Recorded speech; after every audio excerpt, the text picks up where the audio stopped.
Hey everyone, Clive Adams here with another Zoom catch up, and it's been a while since we had a CEO update, so it's very, very pleasing to be joined by the CEO of Bowls Australia, Neil Dalrymple. G'day, Neil. Hi, Clive. How are you?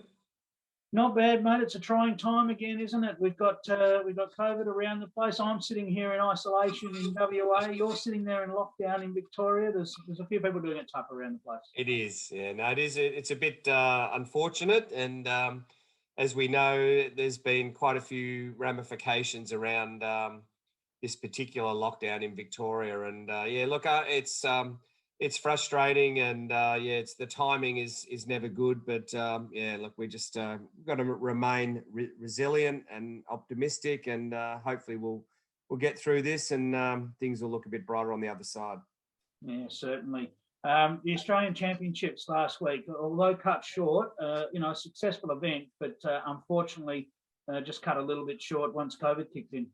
Yes, no, it was. And look, I know there's the Victoria was yeah, we were pretty clear, and this COVID outbreak certainly came quite quickly, and unfortunately the event had to be cut short. The final 2 days, mixed pairs and singles, but up until then, I think it had been a very good week, and thank you to certainly all the volunteers and the support of the Dandenong Club in being able to help us run that event and host that event. They did a fantastic job. It's a wonderful club, and yeah, no, we had some great competition certainly earlier in the week, Monday, Tuesday, Wednesday of that week, as you witnessed yourself, and yeah, again, it's a great venue, and certainly thank the players for their support and understanding, and obviously the decision that we had to make ultimately was to get people out, try and get them home in time.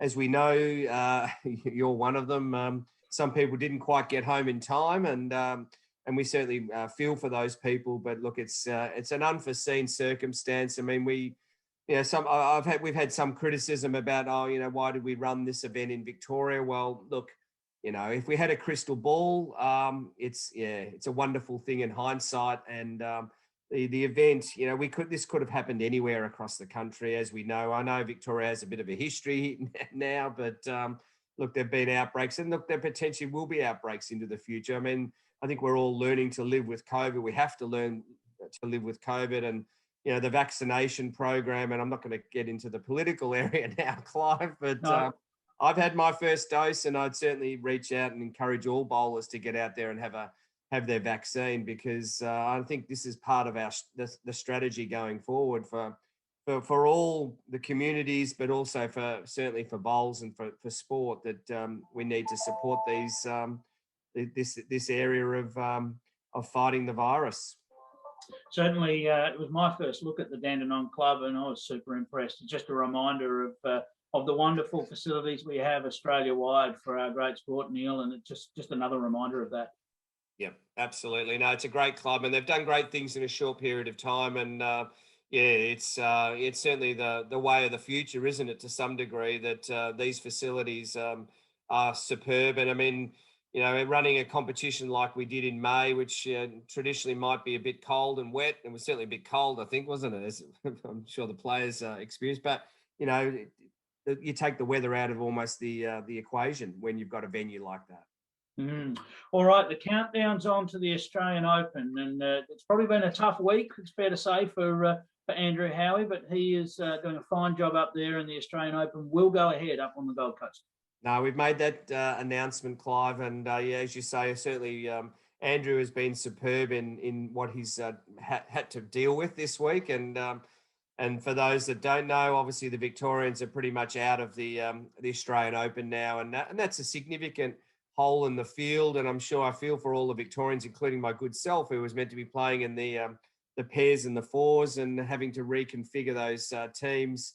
It's a huge job, and I think the bowlers out there, I really ask that you be patient and enable Andrew and his team that are basically putting together the redraws, particularly around the team elements. It's a big job, and tracking everyone down and obviously getting feedback. I certainly encourage, if you haven't already reached out to Andrew, please do. I know from a team's perspective, we need to hear from you by close of business next Monday, so that we can actually get those draws out in the week to come.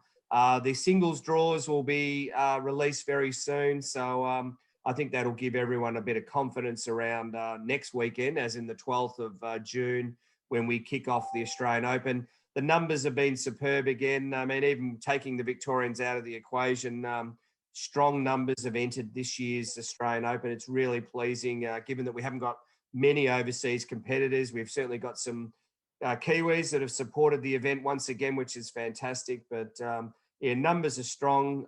We're looking forward to a great couple of weeks. Look, yeah, there'll be some impact on the fact that us Bowls Australia staff who live in Victoria won't be able to get there now, and so there'll be some, not as much streaming as we would like, but at the back end of the event, our broadcast is continuing. We've managed to, through our broadcast partner SEN, that will occur on Thursday and Friday. I mean, we're going to be broadcasting across Channel 7, 7.2, Fox Sports, Sky Sports, KO. So this is an international broadcast.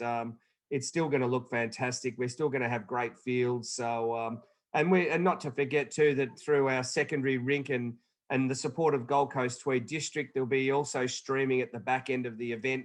All of the finals will be streamed. So so there'll be lots of great content there in the last couple of days.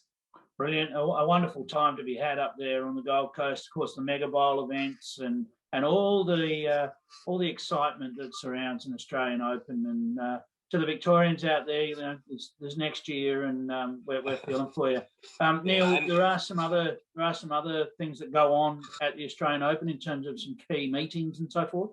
Yes, no. In the second week of the event, we have a meeting, a standard meeting of all of our state presidents, CEOs, and also the Bowls Australia board. So we're continuing with those meetings. Those of us in Victoria we're quite used to doing Teams or Zoom meetings now, so we'll connect in with those. But look, some important topics on the agenda around governance, our Women in Bowls strategy, and also what's recently been announced through Sport Integrity Australia, so a framework of policies. So we've got some presentations and some sessions occurring in the second week of the AO, as I say. And so, yeah, look, as most of the people will be there in person, which is great. So they'll be able to have some great discussions and interaction, and those of us in Victoria will certainly connect in as well. So, but that's important. It's a great opportunity to get the leaders of our sport together during the Australian Open on the Gold Coast, and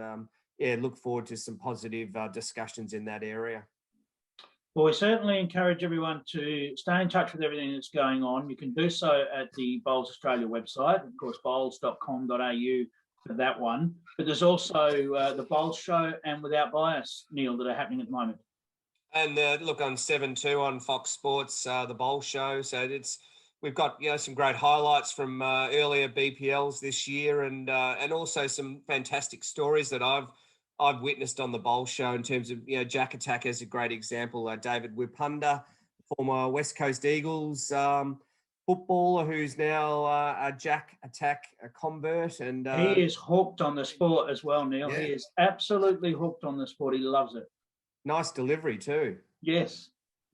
He's look, it's great to see, and I think that's what Jack Attack's all about, and being able to profile those stories through the Bowls Show is really important for the sport, and I'm very keen on that because there is so many good stories out there. So, and then Without Bias, our radio show and podcast, so that hearing from all of the leaders again of our sport and some of our jackaroos and how they're coping and how they're preparing for, say, an Australian Open, and I suppose even longer term with the Commonwealth Games in 2022 in Birmingham. So so that's certainly our focus from an Australian team perspective at the moment. So yeah, there's always great stories in bowls, Clive, as you know. There certainly is. There you have it. That is CEO Neil Dalrymple with one of his updates. We appreciate your time, Neil.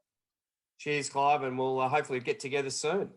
Certainly, I hope so. To everyone out there, stay safe and follow the recommendations for your area, of course, and hopefully everything will be back to normal in no time. We'll catch you next time. Thanks, Clive.